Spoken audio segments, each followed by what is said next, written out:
Hello everyone, today we'll talk about how to fix or how to solve the problem of Discord problem on the application of Yazio. We click on settings. In this page we click on apps, default apps, app settings. On above here we search about Yazio app and we click.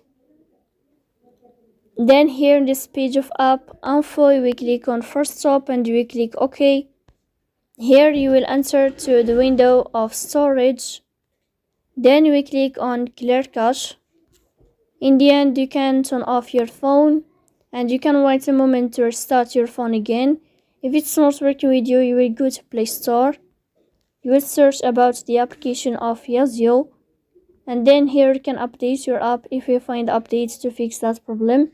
So please don't forget to support us by like and subscribe. See you next time, and thank you for your watching and your attention.